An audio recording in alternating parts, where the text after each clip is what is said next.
Je vous l'avais promis, il est là, voilà mon setup iMac M1 ultime.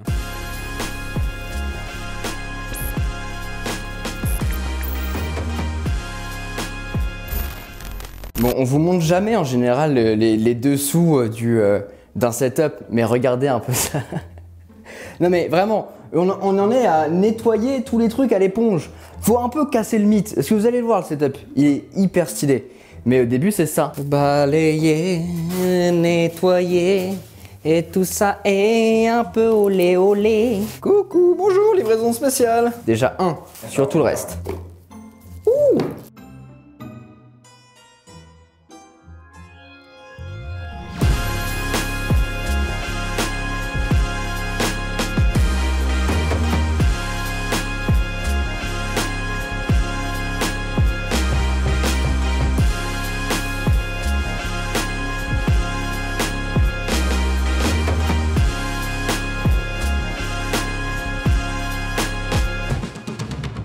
Ouais bon, j'ai pas besoin de vous expliquer à quel point j'aime le jaune, si. Salut tout le monde, c'est Quentin, bienvenue dans la dernière vidéo setup de cette année 2021. Mais dès janvier prochain, spoiler alerte, on se retrouvera pour un setup que vous n'arrêtez pas de me demander depuis ces derniers mois. En attendant, je voulais en créer un très coloré pour cette fin d'année et l'opportunité s'est présentée avec l'iMac M1 et j'en suis super content. C'est un excellent produit, extrêmement bien fini, dans un boîtier entièrement en verre et en aluminium. Je vous invite à aller voir ma vidéo dessus si jamais vous voulez en savoir plus. Si vous avez envie de franchir le pas et que vous avez besoin d'un ordinateur de bureau qui soit à la fois coloré mais aussi qui fonctionne bien, c'est le meilleur choix je pense. Dedans, on est sur la puce M1, un processeur conçu par Apple qui a quand même quelques similitudes avec les nouveaux M1 Pro et M1 Max apportés sur les nouveaux MacBook Pro, mais quelques mois plus tard, j'en suis toujours super content. Pour lui rendre honneur, je voulais donc lui créer un setup ultime comme on aime le faire sur la chaîne, en le plongeant dans son univers. Bien sûr, il faut aimer le jaune. L'avantage, c'est qu'il est disponible dans de nombreux coloris, du coup si vous voulez ajuster en fonction de votre setup,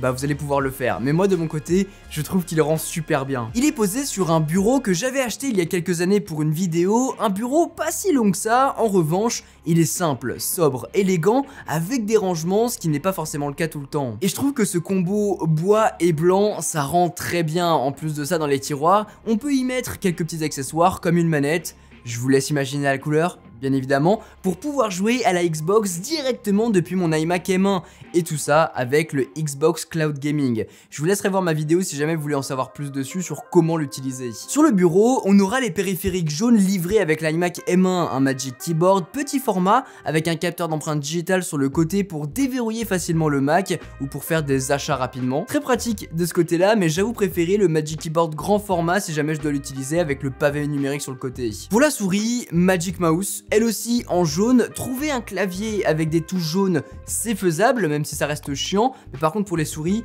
ça devient très vite dégueulasse quand on essaie de la trouver en jaune. C'est pour ça que j'ai voulu rester sur ce fourni de base par Apple. Après, vous pourrez tenter de nouvelles combinaisons avec du full white par exemple, je pense que ça peut rendre vraiment bien. Surtout que le Deskmate que j'ai mis est jaune d'un côté, mais quand on le retourne, on peut le mettre en bleu. Du coup, le combo bleu et blanc, c'est top. Sinon, du côté jaune, bien évidemment, on va pouvoir y mettre tous les périphériques et ça fait un rappel du jaune sur l'iMac, du blanc sur le clavier. Je sais pas, j'aime bien ça. En plus, ça fait plusieurs fois maintenant que dans des setups, vous voyez des Deskmate comme ça sur mon bureau. Je trouve ça plus pratique. Déjà, pour la souris, c'est quand même beaucoup plus confortable. C'est plus agréable aussi par moment au toucher. En plus de ça, ça vous évite de flinguer votre bureau en utilisant votre souris quotidiennement. Et puis, ça rajoute un jeu de texture supplémentaire. C'est quand même sympa. Ils viennent de sortir et je pouvais pas passer à côté. Voilà les HomePod mini jaunes. C'est exactement les mêmes que ceux en noir et en blanc dont on avait pu parler dans ma vidéo dédiée sur le HomePod mini. La seule mise à jour qu'il y a eu, c'est tout simplement de nouveaux coloris.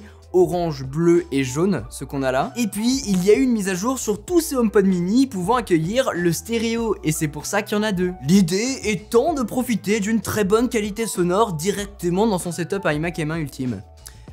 Quand même sympa. Pourquoi t'as dit non?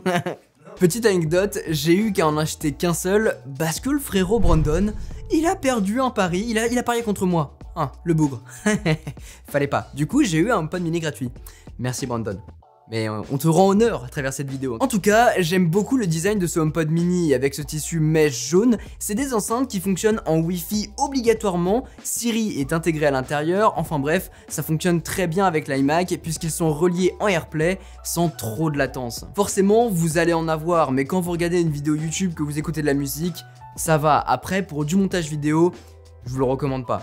Mais au moins, ça fonctionne très bien si jamais vous voulez l'incorporer dans un salon et c'est juste pour faire de la navigation web par exemple. Et puis les HomePod mini peuvent être achetés en stéréo comme ceci avec 2 paires du coup, ou bien vous pouvez en prendre qu'un seul et le disposer dans un salon, dans une chambre. C'est vraiment une enceinte que je vous recommande pour moins de 100 €.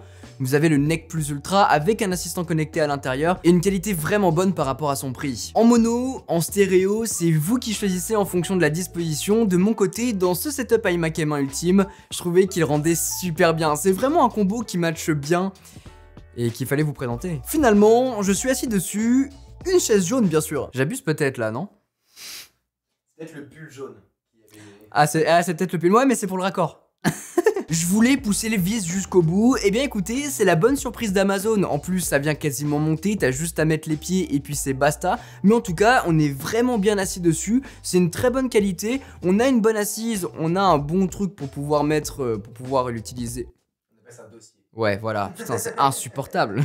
On a un bon dossier, on a de bons matériaux, on a un bon tissu dessus, et bien évidemment, le rappel, pas avec le pull, même si oui quand même, mais avec l'iMac. Et ça donne un ensemble que je trouve vraiment trop réussi. Quand vous mettez vraiment l'iMac et que vous mettez le setup global, c'est top. Voilà en tout cas pour cette vidéo setup, ça fait un moment que je réfléchissais à un setup ultime ultra coloré et l'opportunité s'est présentée à l'arrivée de l'iMac M1. L'idée, comme je vous disais, de ces setups, c'est toujours de vous donner plus d'idées créatives pour monter un setup de votre côté. Et comme je vous disais, n'hésitez pas à me partager des photos de votre setup. On pourra refaire une vidéo où je regarde vos setups directement, vos setups ultimes, bien évidemment. Le mot est important. Si l'un des produits dont j'ai pu vous parler dans cette vidéo là vous intéresse, vous retrouverez tous les liens dont vous aurez besoin directement dans la description. Si elle vous a plu, n'oubliez pas de mettre un gros pouce bleu, de vous abonner et d'activer la cloche si ce n'est pas encore fait. Sur ce, c'était Quentin, passez tous une très bonne journée.